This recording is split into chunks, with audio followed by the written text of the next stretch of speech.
एकातिर मन्त्री परिषदको बैठक बसिरहेको छ, अर्कोतर्फ स्थायी कमिटीको बैठक पनि बसिरहेको छ। यो विषयमा जानकारी दिनका लागि यति बेला हामी प्रधानमन्त्री निवास बालुवाटारमा, जहाँ एकातिर स्थायी कमिटीको बैठक पनि बस्दैछ र बसिसकेको भन्ने जानकारी पनि प्राप्त भएको छ, अर्कोतर्फ आकस्मिक रूपमा मन्त्री परिषदको बैठक पनि बस्दैछ। यस विषयमा जानकारी दिन हाम्रा सहकर्मी निरज तामाङ यति बेला बालुवाटारमा हुनुहुन्छ। निरजजी, के छ त्यहाँ मन्त्री परिषदको बैठक र स्थायी कमिटीको बैठक दुईटै सुरु भएको हो या होइन, के छ जानकारी गराउनुहोस्। अघि नै हामीले जानकारी गराए अनुसार प्रधानमन्त्री निवास बालुवाटारमा केही बेर अगाडि मन्त्री परिषदको आकस्मिक, हामीले जानकारी गराए अनुसार प्रधानमन्त्री निवास बालुवाटारमा केही बेर अगाडि मन्त्री परिषदको आकस्मिक बैठक बसेको थियो र भर्खरै मात्रै क्याबिनेट भनौँ मन्त्री परिषदको बैठक भर्खरै मात्रै सकिएको छ र यो सकिने साथै योभन्दा अगाडिदेखि नै जुन स्थायी कमिटीको बैठक पनि बसेको थियो। एकातिर अध्यक्ष प्रचण्डले चाहिँ नेतृत्व गर्नुभएको थियो यता स्थायी कमिटीको बैठकको भने क्याबिनेटमा चाहिँ प्रधानमन्त्री केपी शर्मा ओली हुनुहुन्थ्यो र अहिले भर्खरै मात्रै मन्त्री परिषदको बैठक सकिएको छ। यद्यपि मन्त्री परिषदको बैठकमा निर्णय के भयो भन्ने कुरा चाहिँ हामीलाई आधिकारिक जानकारी प्राप्त भएको छैन कि हामीलाई चाहिँ प्रवक्ताले आएर जानकारी दिने हामीले जानकारी पाएका छौँ र भर्खर त्यो सँगै जो मन्त्रीहरू थिए, जो स्थायी कमिटी सदस्य पनि छन्, उनीहरू पनि यो क्याबिनेट सकाएर अहिले फेरि स्थायी कमिटीको बैठकमा चाहिँ सहभागी भएको छ अहिले यति बेला। जसरी त्यहाँ मन्त्री परिषदको बैठक सुरु हुनु अगाडि प्रधानमन्त्री केपी शर्मा ओली राष्ट्रपति निवास शीतल निवासमा पुगेको भन्ने कुरा पनि आएको थियो र राष्ट्रपति र प्रधानमन्त्री बीचमा पनि अर्थपूर्ण भेटघाट भएको भन्ने कुरा पनि आएको छ।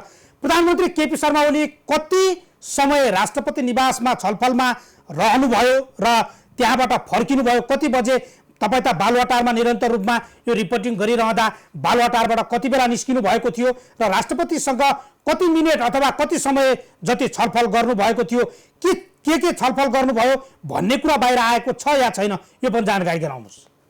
बार्किनेजी, जस्तो आज भनौँ यो पछिल्लो समय नेकपाभित्र जुन देखिएको राजनैतिक जुन घटनाक्रम छ यसमा चाहिँ जुन प्रधानमन्त्री केपी शर्मा ओली र अध्यक्ष पुष्पकमल दाहाल सहितको जुन नेकपाका नेताहरूको दौडधुप यति बेला एकदमै बढेको छ र बिहान मात्रै प्रधानमन्त्री केपी शर्मा ओली 11 बजे बालुवाटारबाट राष्ट्रपति निवास शीतल निवासमा चाहिँ जानुभएको थियो र त्यहाँको करिब 45 मिनटको भेटघाट पछाडि चाहिँ उहाँ करिब 12 बजे चाहिँ पुनः बालुवाटार फर्किनु भएको थियो र त्यसपछि उहाँले चाहिँ आकस्मिक क्याबिनेट बैठक बसेको थियो र क्याबिनेट बैठक धेरै लामो समय बसेको छैन। कि हामीले जानकारी प्राप्त गरे अनुसार जुन अहिलेको जुन कोभिड-19 को संक्रमण छ, यो संक्रमण रोकथामको लागि चाहिँ अब कसरी अगाडि बढ्न सक्छ भन्ने विषयमा चाहिँ मन्त्री परिषदको बैठकमा चाहिँ छलफल गरेको र राष्ट्रपतिलाई पनि चाहिँ अबको चाहिँ यो स्वास्थ्य सङ्कटकाल चाहिँ घोषणा गर्ने भन्ने विषयमा चाहिँ छलफल गरिएको र कोभिड-19लाई नियन्त्रणको गर्नको लागि सरकारको तर्फबाट के कस्तो चाहिँ काम अगाडि बढाउन सकिन्छ यस विषयमा छलफल भएको भन्ने हामीले जानकारी पाएका छौँ। यद्यपि योभन्दा अगाडिदेखि नै जुन कोभिड-19 रोकथाम तथा नियन्त्रणमा चाहिँ सरकारले असफल भयो, त्यति काम चाहिँ प्रभावकारी हुन सकेन भनिरहँदाखेरि अब स्वास्थ्य सङ्कटकाल लगाएर चाहिँ जुन सङ्कटकाल लगाउने भन्ने कुरा चाहिँ आजको बैठकमा छलफल भएको छ। यद्यपि निर्णय आधिकारिक रूपमा निर्णय चाहिँ पक्कै पनि निरज, हामी तपाईँलाई एकैछिन रोक्छौँ। तपाईँ निरन्तर रूपमा बालुवाटारमा पछिल्ला गतिविधिहरू र मन्त्री परिषदको बैठकले गरेका निर्णयहरू पनि अब केही बेरमा प्रवक्ताले त्यहाँ जानकारी गराउनु होला, त्यसको विषयमा पनि तपाईँ निरन्तर रूपमा फलोअप गरिरहनु होला। हामी तपाईँसँग फेरि जोडिनेछौँ। स्थायी कमिटी बैठक लगायत मन्त्री परिषद बैठकको विषय धन्यवाद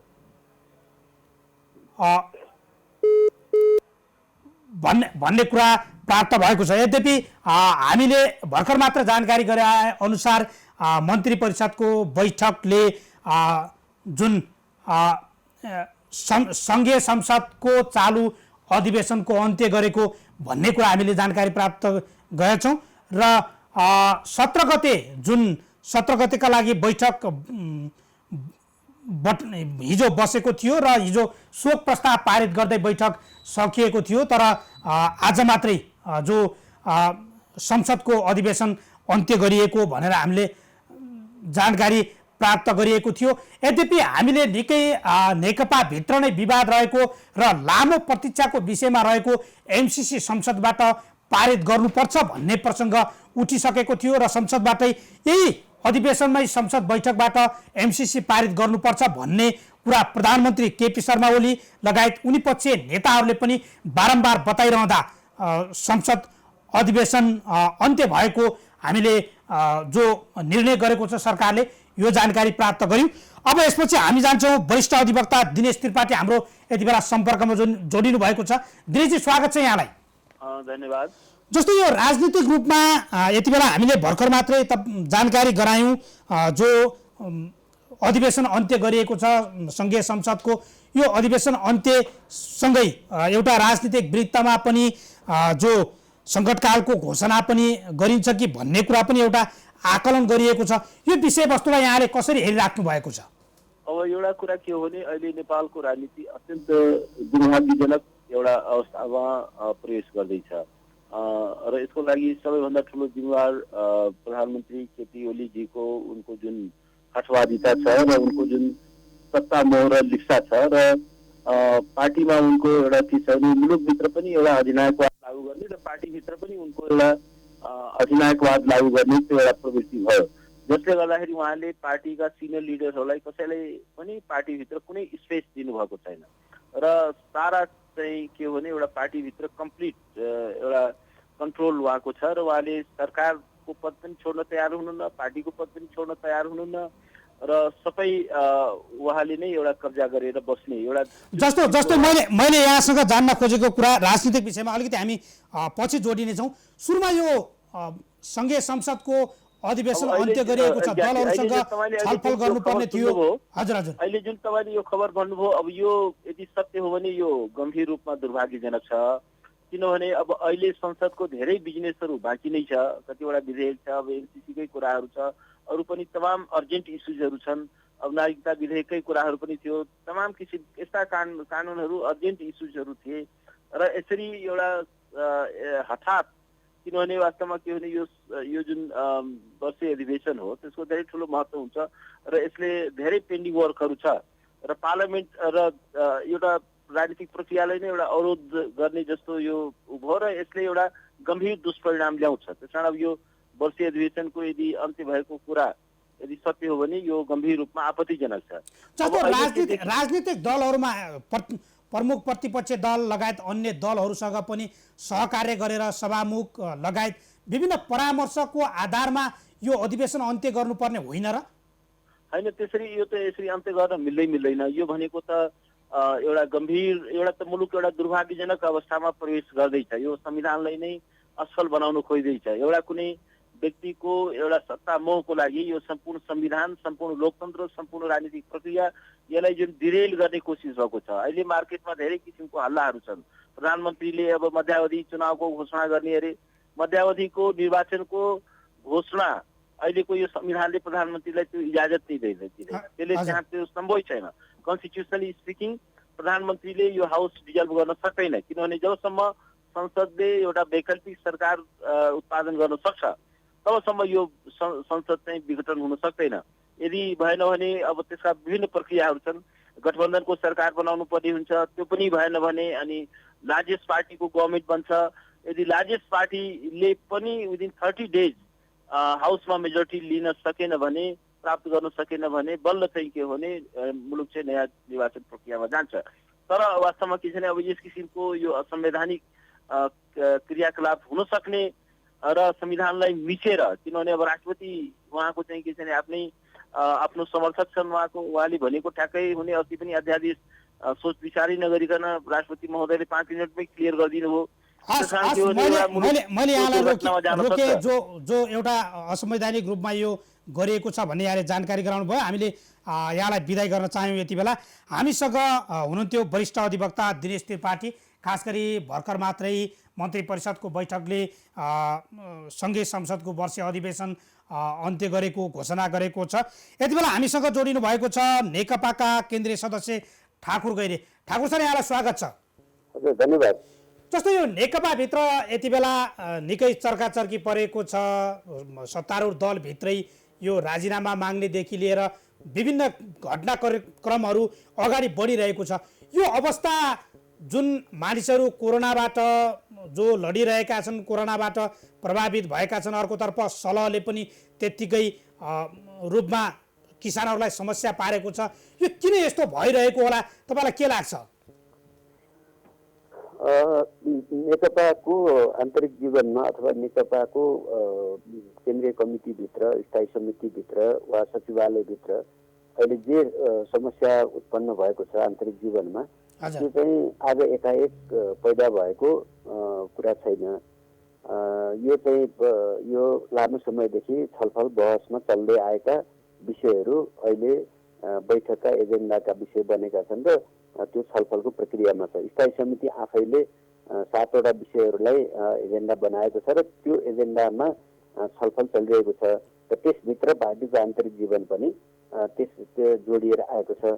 यसमा चाहिँ छलफल बहसले बैठक चाहिँमा प्रवेश भएको छ र त्यो बैठकमा बहस चलिरहँदाखेरि हामीले के अपेक्षा गर्छौँ भने त्यो बैठकमा उठेका आलोचना, टिप्पणी, सुझाव, दृष्टिकोण, वाद प्रतिवाद ती सबै कुराले चाहिँ फेरि एउटा नेकपालाई चाहिँ यी सबै विषयहरूमा एउटै धारणा बनाएर एउटै निर्णयका साथ अगाडि आउने परिस्थितिको निर्माण हुनेछ र त्यो हुनुपर्दछ। त्यसका लागि चाहिँ पार्टी स्थायी समितिका नेताहरूले त्यहाँ भित्र बसेर र चाहिँ अरू सबैका चाहिँ सुझावहरूलाई ध्यान दिँदै त्यो तहको निर्णयमा पार्टी पुग्नुपर्छ भन्ने म ठान्छु।